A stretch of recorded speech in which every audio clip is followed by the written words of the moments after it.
আসসালামু আলাইকুম। আমি পাঁচ অর্গানিক ফুড থেকে আমি আপনাদের আব্দুল কাদের। আপনার কি কিডনিতে পাথর পড়েছে, উচ্চ রক্তচাপ, ডায়রিয়া, সর্দি কাশি বা শরীরে ব্যথা? আপনি কি জানেন এই সকল সমস্যার সমাধান শুধু একটি উদ্ভিদ? আপনি কি জানেন সেই উদ্ভিদের নাম? আমার হাতে দেখছেন সেই মিরাক্কেলটি, ক্যাথেড্রাল বেল, যার বাংলা নাম পাথরকুচি।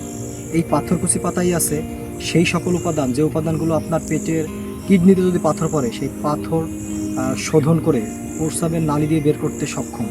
এমনকি আপনার গ্যাসের সমস্যাও সমাধান করতে পারে এই উদ্ভিদ। কিডনিতে পাথর পড়লে মানবদেহে কী কী সমস্যা বা কী কী উপসর্গগুলো দেখা যায়, সেটা হচ্ছে পাঁজরের নিচে ব্যথা, বমি বমি ভাব, প্রস্রাবের জ্বালা পোড়া, প্রস্রাব ঘন এবং ঘন ঘন প্রস্রাবের বেগ।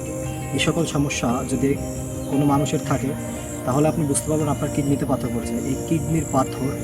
এই পাথর যদি আপনি প্রতিনিয়ত এই পাথরকুচি পাতার রস সেবন করেন তাহলে আপনার প্রস্রাবের পরিমাণ বৃদ্ধি পাবে এবং প্রস্রাব দিয়ে পাথর যে অণুগুলো আছে এই অণুগুলো বেরিয়ে আসবে।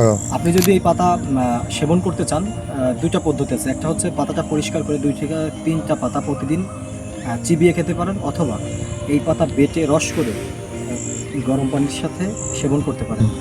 পাথরকুচির পাতা সেবনের নির্ধারিত সময় একটানা 2 সপ্তাহ পাথরকুচির পাতা সেবন করলে পরে 1 সপ্তাহ গ্যাপ দিতে হবে।